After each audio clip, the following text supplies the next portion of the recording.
आप देख रहे हैं, और ड्यूरिंग इलेक्शन जब कैंपेन चल रही थी तो उस वक्त भी इस इलाके की वही हालत थी जो आज है।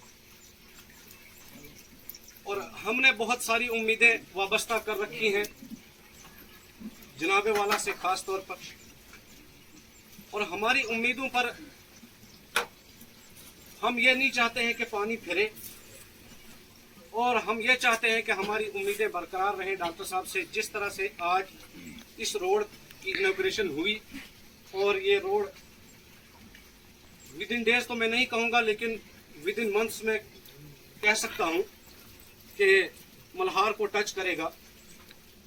तो इसी तरह से हमारे एक रोड जो मछेटी टू लोहाई मल्हार जा रहा है, उसमें एक बीच में पॉइंट आता है जिसका नाम है किंडली। उसका एक परमानेंट सॉल्यूशन ढूंढा जाए ताकि वहाँ फिर दोबारा से जब बारिश होगी तो उस लैंडस्लाइड हो सकती है और कभी भी रास्ता बंद हो सकता है।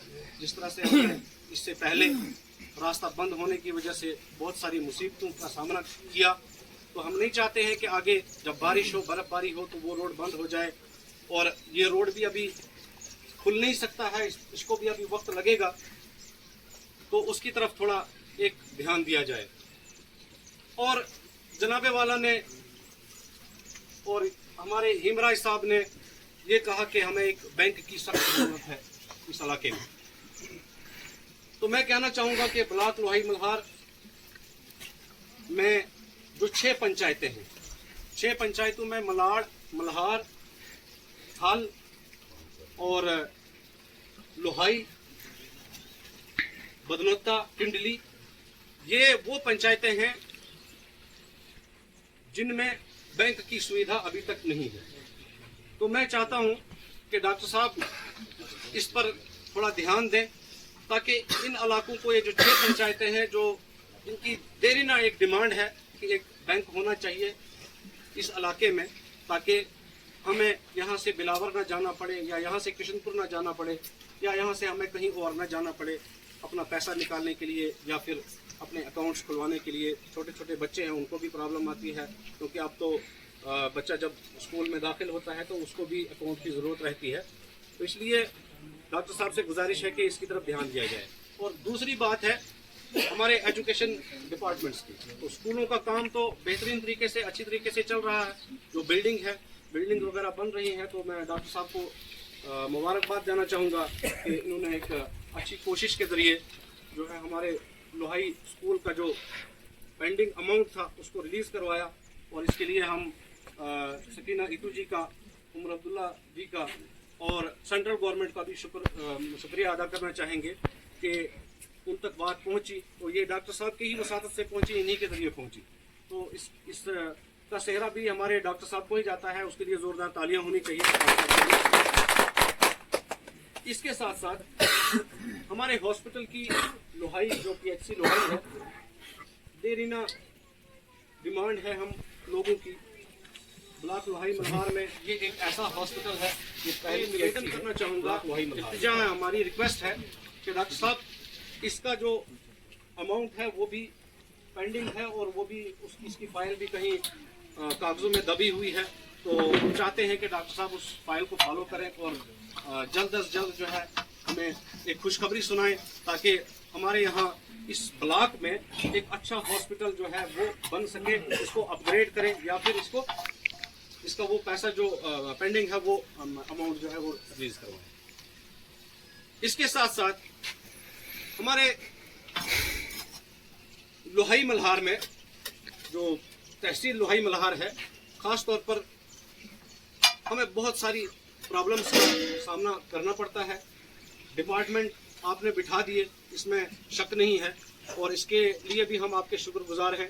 जो ZDO ऑफिस है, BDO दफ्तर हमारा जो है वो, हम सच बोलने वाले लोग हैं। हम ये तो नहीं कहेंगे कि 100% वो चल रहा है, लेकिन हाँ, हम इतना ज़रूर कह सकते हैं कि अबाउट 60% वहाँ काम हो रहा है और अच्छा हो रहा है। और इसके साथ साथ जो हमारी एक डिमांड है, देरीना डिमांड है CDPO ऑफिस। CDPO ऑफिस अब तक जो है वो फंक्शन नहीं हो पा रहा है। और उसमें हमें बहुत सारी प्रॉब्लम का सामना करना पड़ रहा है। तो मैं डॉक्टर साहब से आज कहूँगा कि आज ही उनको थोड़ा फ़ोन करें ताकि वो जो है अपना ऑफिस जो है वहाँ खोलें। अगर उनको बिल्डिंग चाहिए तो बिल्डिंग भी हमारे पास अवेलेबल है। और तो बाकी बहुत बहुत शुक्रिया हमारे मारूफ साहब का, हमारे रिटायर्ड लेक्चरर साहब का, और हमारे जो सोशल वर्कर हैं रफ़ीक साहब का, और परवीन जी का, और इसके साथ जितने भी यहाँ लोग जिन्होंने भी अपनी बात रखी, मैं उन सभी लोगों का दिल से शुक्रिया अदा करना चाहूँगा।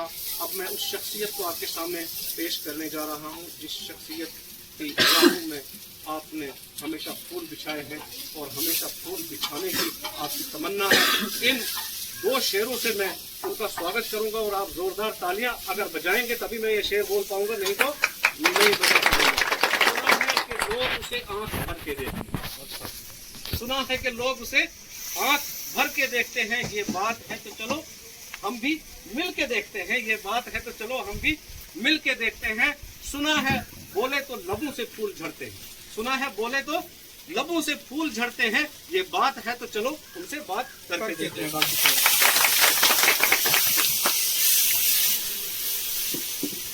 आए मेरे बुजुर्ग, मेरी माताएं बहनें, मेरे दोस्त, आप सबका मैं तहे दिल से शुक्रिया अदा करता हूं जिन्होंने वक्त निकाल के यहाँ पे आए हैं और मुझे मौका दिया अपने बीच में बात रखने का। पहले तो आप सबका बहुत बहुत शुक्रिया। जम्मू कश्मीर के इस इलेक्शन में बनी कॉन्स्टिट्यूंसी के लोग, बनी लोहाई मलाड डोगैनी के लोगों ने जो फैसला लिया वो एक ऐतिहासिक फैसला था। सभी लोग पार्टी पॉलिटिक्स के चक्कर में पड़े थे। आपने एक इंडिपेंडेंट आदमी जिसका ना झंडा था, ना डंडा था, ना कोई लीडर था, ना कोई पार्टी थी, आपने खड़ा करके उसको जिता के दिखा दिया और दिखा दिया कि जनता की ताकत क्या होती है। जहां एक तरफ इतनी इतनी बड़ी बड़ी पार्टियां, इतने इतने बड़े बड़े लीडर दिल्ली और कश्मीर से उठे हुए हेलीकॉप्टर उतरे थे हमें हराने के लिए, लेकिन जहां जनता खड़ी हो जाती है वहां पे कोई भी उनका मुकाबला नहीं कर सकती। और ये सबूत है आपको। अगर आप लोगों ने इतना सब कुछ किया, इतनी बड़ी टक्कर दी, तो अब जिम्मेदारी मेरी है। मैंने उस वक्त आपको कहा था कि एक बार अपना धर्म निभाना, 5 साल तक मैं अपना धर्म निभाऊंगा। आपने अपना धर्म ईमानदारी से निभाया, आप अपने धर्म पे खड़े रहे, आपने मेरे साथ जुबान की थी, अब अपने जुबान के पक्के निकले, आपने अपनी बात पूरी करके दिखाई। अब 5 साल तक मेरा फर्ज है कि अपने लिए, आपका किया हुआ धर्म अपने लिए, आपके साथ की हुई जुबान में पूरी करके दिखाऊं। मैं हर दिन, हर एक घड़ी, हर एक सेकंड ये सोचता हूं कि आपका कर्ज कैसे उतारा जाए। जो आप लोगों ने मेरे ऊपर एहसान किया है, मैं वो कर्ज कैसे उतारूं। जब एक काम हो जाता है तो मेरी कोशिश रहती है कि दूसरा काम कितनी जल्दी मैं पूरा करूं ताकि मैं आप लोगों के चेहरे पे वो खुशी देख सकूं। मेरा सियासत में आने का मकसद कुछ और नहीं है। ना मुझे कोई पार्टियों को खुश करना है, ना मुझे किसी लीडर को खुश करना है, मुझे आप लोगों को खुश करना है। जो पहले के लीडर हैं वो भी गलत नहीं थे, झूठे नहीं थे।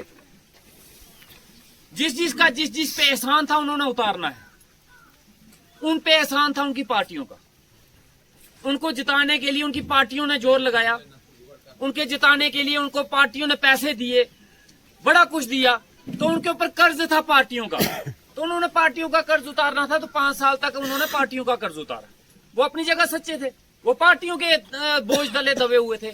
फिर पार्टी उनको बोलती थी उठ जाओ तो वो उठ जाते थे, पार्टी वाले बोलते थे बैठ जाओ तो बैठ जाते थे। पार्टी वाले उनको लिखते के देते थे भाई ये बोलना है तो वो ही बोलते थे।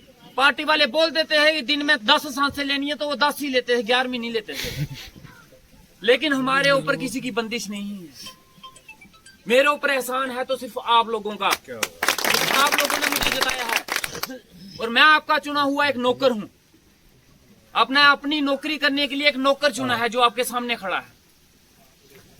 मैं था जब नौकरी में करता था तब मैं मालिक था, अब मैं एक नौकर हूं। तब मैं अफसर था, अब मैं अफसर नहीं हूं, अब मैं नौकर हूं। मुझे अफसोस है कि मैं 2 महीने तक आपका रोड नहीं खुलवा सका। मुझे इस चीज का अफसोस है। मैंने बड़ी कोशिश की कि ये 2 महीने से पहले आपका रोड खुले, लेकिन टेंडर लेट निकले, फिर टेंडर खुलने में टाइम लगा, फिर टेंडर लॉट होने में टाइम लगा। जो एक तरीका है, पूरा सिस्टम है, जो प्रोसेस है उस प्रोसेस से चलता रहा। और बीच में भी मैंने अपना CDF रिलीज किया कि कुछ पैसा देता हूं तो पैसा, उसमें टेंडर किसी ने नहीं भरा। लेकिन कहते हैं ना, वक्त से पहले किसी को कुछ नहीं मिलता। शायद वक्त ही, यही वक्त मुकर्रर किया था ऊपर वाले ने, इसी वक्त पे ये सब कुछ होना था। लेकिन एक बहुत ज्यादा अमाउंट जो हमारी सोच से ही परे, शायद हमने नहीं सोचा था इस रोड के लिए इतना पैसा है, लेकिन आया है। ये आप लोगों की खुशकिस्मती है, ऊपर वाले ने भी नजर दी है आप लोगों की तरफ कि आप लोग बड़े देर तक महरूम रहे एक सड़क से, तो इसीलिए शायद आपको ऊपर वाले ने भी इतना ज्यादा पैसा दिया।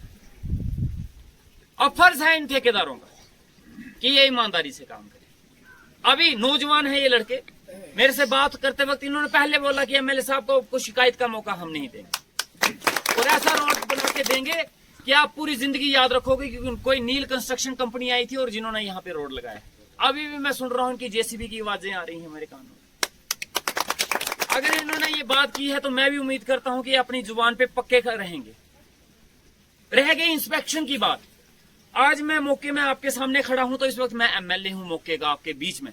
जब मैं यहां से चला गया तो मौके के MLA आप लोग हो, ये बात याद रखना। मैं नहीं हूं। मेरे बाद गलत को पकड़ना, गलत के खिलाफ खड़े होना, गलत के खिलाफ उनके खिलाफ एक्शन लेना, ये पावर आपके हाथ में मैंने दी है और आप उस पावर का इस्तेमाल करो। अगर आपका काम गलत हो रहा है और आपको दिख रहा है, उसको रोकने की कोशिश करो। नहीं मानेगा मुझे बताना, फिर मैं अपने तरीके से मनवाऊं। लेकिन मेरे जाने के बाद ये मेरे ठेकेदार भाई हैं, मैं बोल देता हूं, ये सारे MLA हैं। याद रखना, जितने चेहरे दिख रहे हैं और जो नहीं भी दिख रहे हैं, जो घरों में बैठे हैं, वो भी MLA हैं। अगर कल को वो आपके पास आते हैं कि जनाब ये काम आपने सही नहीं किया है, तो समझ लेना वो MLA बोल रहा है, वो आम आदमी नहीं बोल रहा है। और उसकी बात को उतनी ही गहराई से लेना जितनी मेरी बात को लेते हो। और कभी ऐसा ना हो कि उन लोगों को मजबूर होना पड़े मुझे फोन करने के लिए, और मुझे फोन आ गया तो फिर जनाब मैं मजबूर हूं, फिर मैं अपने तरीके से बात करने के लिए। तो मैं जानता हूं कि वो वक्त आएगा नहीं, ऐसा कुछ नहीं होगा। तालमेल से आपको जनाब जहां पे 1 रुपए की जरूरत होगी, ये आपके लिए जनाब हजारों रुपए बिछा देंगे। जहां आपको 1 गिलास आपको दूध चाहिए होगा, ये आपके लिए दूध की नदी बहा देंगे। ये हम पहाड़ी लोग वो है ना जनाब, आपको खाने पीने रहने की कोई दिक्कत नहीं है, बिल्कुल अच्छे से रखेंगे जैसे अपने परिवार के लिए रखते हैं। लेकिन ईमानदारी रखना, ये रोड बहुत जरूरी है। और बड़े परेशान लोग हैं, ये आपकी अब ईमानदारी है, आप ईमानदारी से काम करें। लोहाई मलार हो चाहे बनी हो, चाहे डगर हो, मेरे लिए सब बराबर है। आज तक सियासी लीडरों ने हमें जात पात, हिंदू मुस्लिम, पार्टी पॉलिटिक्स में डिवाइड किया, हमें बांटा, हमारे वोटों को बांटा, और वो वोट नहीं बटे, हमारी तकदीर बटी, हमारा फ्यूचर बटा, हमारी आने वाली जनरेशन बटी। अगर ऐसे ही बनते रहे तो जनाब ना कभी लोहाई मलार का कुछ बनेगा, ना ढग्गर का बनेगा, ना सुधरोते का कुछ बनेगा। इसी की जीती जागती एग्जाम्पल तो लोहाई मलार है। इसी लड़ाई झगड़े में आपने कितना कुछ खोया, ये मुझे बताने की जरूरत नहीं है। जितना कुछ आपसी लड़ाई में लोहाई मलार ने खोया, शायद इतना किसी ने नहीं खोया। अगर ये लड़ाई झगड़े नहीं हुए होते तो शायद लोहाई मलार आज कहीं ना कहीं होती, और इतनी स्ट्रगल उनको आज अपनी तहसील के लिए एटलीस्ट नहीं करनी पड़ती। इन्होंने हॉस्पिटल की बात की, तो मैं आज आपको एक और वादा करके जाता हूं, बड़ी जल्दी आपकी लोहाई PSC को मैं एक डिजिटल एक्सरे भी दूंगा। डिजिटल एक्सरे मशीन जो शायद बड़ी बिलावर हॉस्पिटल में है, सब डिस्ट्रिक्ट हॉस्पिटल में, डिस्ट्रिक्ट, वो आपको x-ray machine, digital x-ray machine में आपको लोहाई PSC में भी दूंगा। इलेक्शन के दौरान झूठ आप नहीं बोलना, और झूठ मुझे सुनना पसंद भी नहीं है। जब इलेक्शन के दौरान मैं आप लोगों के बीच में आया, वोट से पहले कई इलाकों में पहुंच भी नहीं पाया, और मैं उनका शुक्रिया अदा करता हूं जो बिना पहुंचे उन्होंने मुझे वोट दे दिया। और इलेक्शन के टाइम आप लोगों ने मेरे आगे कुछ काम रखे कि जनाब हमारा ये काम है, जब आप जीत जाओगे, मुझे उम्मीद है और मुझे यकीन है कि वो आपने मुझे MLA 5 साल के लिए बनाया है। लेकिन मुझे इतना यकीन है कि जो आपने वादे उस वक्त मेरे से लिए थे, जिस चीज पे आपने मुझे वोट दिए थे, मुझे यकीन है कि वो सारे वादे मैंने 99% कम से कम 1 साल में पूरे करने की कोशिश की। मुझे वो 5 साल में पूरे करने थे जनाब, 1 साल में नहीं करने थे, मुझे 5 साल में करने थे। लेकिन मैंने वो 1 साल के अंदर अंदर पूरे करने की कोशिश की है। ये इसलिए हो पाई है क्योंकि मैं एक ईमानदारी से आपके लिए एक लड़ाई लड़ रहा हूं। आपके हक और हुकूक के लिए अगर रोडों पे उतरना पड़ा, सरकारों के खिलाफ जाना पड़ा, हम जाएंगे जनाब, क्योंकि हम पार्टियों के चमचे नहीं हैं। हम आपकी जुबान बोलेंगे, जो आप सुनना चाहते हो हम वो बोलेंगे, जो लड़ाई आप लड़ना चाहते हो सबसे आगे खड़े होके हम वो लड़ाई लड़ेंगे। लेकिन जब तक आप मेरे साथ हो, जब तक आपका हाथ बुजुर्गों का मेरे सिर पे है, जब तक नौजवान मेरे साथ खड़े हैं, मैं आपको यकीन दिलाता हूं कि बनी लोहाई मलार कॉन्स्टिट्यूंसी किसी भी तरह से जम्मू कश्मीर में हम पीछे नहीं रहने देंगे। आपको गिला शिकवा था कि बनी वाले हिस्सा ले जाते हैं जनाब, लोहाई मलारों को नहीं मिलता, लेकिन अब आपको लोहाई मलार को वो हिस्सा मिलेगा जो जम्मू को मिलता है, वो लोहाई मलार को मिलेगा। बनी की बात छोड़ दीजिए, बनी से आज आपका कोई कंपटीशन ही नहीं रहा। चाहे स्कूल की बात हो जी, आप लिस्ट देख लीजिए, आप लिस्ट में देखिए आपके स्कूलों के लिए कितना पैसा हमने सैंक्शन करवाया। वो स्कूल जिसके लिए एक लड़की बेचारी वीडियो डालती रही, प्रधानमंत्री साहब बोलते रहे, लेकिन 1 रुपया रिलीज नहीं करवा पाए, आज 1 करोड़ 3 लाख रुपए के काम उन स्कूल में लगे हुए। हॉस्पिटलों के, स्कूल के, बिजली के, पानी के, कौन से डिपार्टमेंट के काम जो के लिए हमने पैसा नहीं रिलीज करवाया, लेकिन काम करने का एक प्रोसेस है।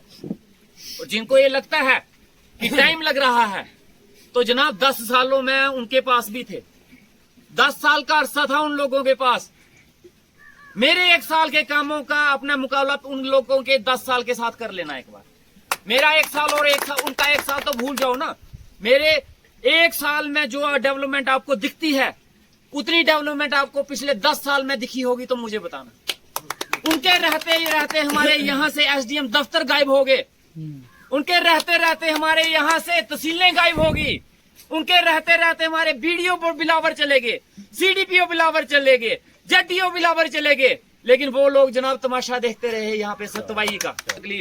अगर आगे सियासत होगी मेरे जाने के बाद, जब 5 साल के बाद सियासत होगी, तो काम के मुद्दे पे सियासत होगी, जात पात पे सियासत नहीं होगी। हम बनी में एक नया दौर शुरू करेंगे सियासत का, काम के ऊपर वोट लिए जाएंगे, पार्टी के नाम पे भी वोट नहीं लिए जाएंगे। आज तक तो जात पात के नाम पे वोट लिए, पार्टी के नाम पे वोट लिए, लेकिन पहली बार बनी के लोगों ने जात पात पार्टी को लग रख के डेवलपमेंट के नाम पे वोट दिया है, और इसके बाद सियासत ही डेवलपमेंट के नाम पे होगी। और अगर इस 5 सालों में मैं डेवलपमेंट नहीं कर पाया, तो मेरा कोई हक नहीं बनता आपसे वोट लेने का, और आपका हक भी नहीं बनता कि आप मुझे वोट दो। मेरा आपसे वादा रहा जनाब, आपको हर दिन कोशिश करूंगा कि कुछ ना कुछ आपके इलाके की डेवलपमेंट के लिए किया जाए, लेकिन आपका साथ चाहिए। ईमानदारी से हम चलेंगे, ईमानदारी से आप चलोगे, कोई भी फेरबदल नहीं होगा, किसी के साथ गलत नहीं किया जाएगा, ना लोहाई मलार के साथ किया जाएगा, ना सुधरोता बैंजल बटवाल वालों के साथ किया जाएगा। आ जाइए सुधरोता बैंजल बटवाल वाली साइड, उन लोगों से पूछिए, यूटी कैपेक्स में कभी पैसा यहाँ पे लोहाई मलार और डुगानी ब्लॉक में आज तक 1 रुपया नहीं लगा। 3-3, 4-4 करोड़ रुपए के काम आज सुधरोता में लगे हुए हैं, 90 लाख। बाकी इन सभी बातों को छोड़ के 4 साल तक अगर आप लोग मेरे से काम नहीं ले पाए, तो ये कहीं ना कहीं आपकी नालायकी होगी। खींच के काम लो मेरे से, जितना ले सकते हो, पकड़ के, खींच के, रगड़ के काम लो मेरे से। 4 साल तक आपकी है, मैं 4 साल तक आपका नौकर हूं, जिससे जैसे नौकर से काम लेते लो मेरे से, कभी ना नहीं होगा। लेकिन 4 साल के बाद अगर आप मेरे पास आओगे, या 4 साल लास्ट में आओगे जनाब ये नहीं हुआ, तो गलती आप लोगों की। मैं कसर नहीं छोड़ूंगा, लेना आपका फर्ज है कि आप लेते कैसे हो, लेने का भी तरीका होता है। अगर वो तरीका आपको है लेने का तो ले जाओगे, अगर आपको वो तरीका नहीं है तो शायद फिर कोई भी नहीं दे सकता। इसलिए अपनी लड़ाइयाँ, अपने मुफाद भूल जाओ, मिलके डेवलपमेंट के लिए बात करते हैं, मिलके हम सभी चलेंगे। जितनी पावर मेरे पास है इतनी आप पावर आपके पास है। बाकी आप सभी लोगों ने अपना वक्त निकाला, कीमती वक्त, खासकर ये नौजवान लड़के जो हेयर स्टाइल बना के खड़े करके बैठे खड़े हैं ना, आपने याद रखना। और नौजवानों को मैं एक बात याद रखूं, सुनना, आज आप पढ़े लिखे हो, मॉडर्न हो, पैंट कमीचे पहन के नए नए हेयर स्टाइल, लेकिन आप लोगों ने अपने गांव के लिए आज तक कुछ नहीं किया। ये बात याद रखना। जाओ अपने गांव में, मैं आज बोलता हूँ, और सोचना, आज अपने गांव में जाना, आपके गांव में स्कूल, हॉस्पिटल, जब कोई भी बिल्डिंग बनी है उसमें से बता देना उस बिल्डिंग में बनाने में आपका कितना योगदान रहा। ये आपके बुजुर्गों ने दिलवाई। ये वो बुजुर्ग थे जो अनपढ़ थे, जो तंबी कमीज पहनते थे, अट्टे बोरी में डाल के ब्लोर और कठुआ जाते थे, और आपके वहां स्कूल लाने के लिए उन लोगों ने लड़ाई की। हॉस्पिटल के लिए लड़ाई की, और जब स्कूल और हॉस्पिटल आते थे अपने खुम्बे जमीनें फ्री में दे देते कि बनाओ। पिछले 30-40 साल में क्या आपके इलाके के अंदर कोई भी एक नया स्कूल हॉस्पिटल बना? या आप लोगों ने किसी स्कूल और हॉस्पिटल के लिए आज तक लड़ाई की? आपने नहीं की। आपने अपने डंगे के लिए लड़ाई की होगी, आपने अपनी गली के लिए लड़ाई की होगी, आपने अपनी नौकरी के लिए लड़ाई की होगी, लेकिन आप लोगों ने अपने गांव के लिए लड़ाई नहीं की। उन लोगों ने कभी अपने डंगे के लिए लड़ाई नहीं की, उन्होंने अपने गांव के लिए लड़ाई की। वो चले गए, लेकिन आगे की पीढ़ी ने क्या किया? एक बात मैं आपको बताता हूं, मैंने पहले भी बोला हुआ है, जो औलाद होती है ना, औलाद वो 3 तरह की होती है। एक औलाद वो होती है जिसको सपूत बोलते हैं, और ये आप पे नहीं मेरे पे भी लागू होता है। एक होती है सपूत। सपूत वो होते हैं जो अपने माँ बाप की, अपने खानदान की, अपने इलाके की विरासत को बढ़ाते हैं। जो उनको मिला है पीछे से वो उसको डबल करते हैं। जमीन मिली उसको डबल बढ़ाएंगे, मकान सिंगल स्टोरी था डबल बनाया, गांव में एक स्कूल था उन्होंने 2 खुलवाए, वो सपूत होते हैं। दूसरे होते हैं पूत। वो क्या करते हैं, वो बढ़ा नहीं सकते, वो उसको डबल नहीं कर सकते, लेकिन कम भी नहीं होने देते, पूरा संभाल के रखते हैं ताकि कम ना हो। एक होते हैं कपूत। वो क्या करते हैं, अपने खानदान की, अपने इलाके की, अपने गांव की विरासत को बेच देते हैं, खत्म कर जाते हैं। अब आपने क्या बनना है ये आप सोच लो, और मैंने क्या बनना। मेरे पीछे जो मेरे लीडर दे के गए, अगर मैं वो नहीं बढ़ा पाया तो मैं कपूत हूँ, ठीक है, और अगर मैं बढ़ा पाया तो सपूत, अगर नहीं भी कर पाया तब भी मैं पूत। लेकिन मुझे लगता है मैंने सपूत वाला काम किया है। 1 साल में मैंने बढ़ाने की कोशिश की है। अब फर्ज आप लोगों का कि आपने क्या बनना है। आप सपूत बनना चाहते हो, पूत बनना चाहते हो, कपूत बनना चाहते हो, ये अब आपको देख लो क्या है। और ये हमारे शास्त्रों में लिखा हुआ है। इसलिए अपने इलाके की डेवलपमेंट के लिए सपूत बनो, आप भी सपूत बनो, मैं भी कोशिश करूंगा सपूत बनने की, ताकि जब ये टेन्योर खत्म हो आपको भी खुशी हो, यार हमने अपने गांव के लिए कम से कम 1 कमरा स्कूल का बनवाया है अपने टेन्योर में। ये हमारे, और कल को जहां नेम प्लेट लगेगी उसके ऊपर साल लिखा जाता है, ये इस साल बना है। आपके आने वाली जनरेशन होगी, आप बताना देखो ये हमारे टाइम का बना हुआ स्कूल है, यहाँ डेट लिखी है, ये हमारे टाइम का बना हुआ हॉस्पिटल है। आपके टेन्योर क्या बना हुआ अभी तक एक भी चीज नहीं आई। इसलिए मेहनत करो, सारे गांव की तरक्की के लिए काम करेंगे। बाकी आप सबका बहुत बहुत शुक्रिया, धन्यवाद।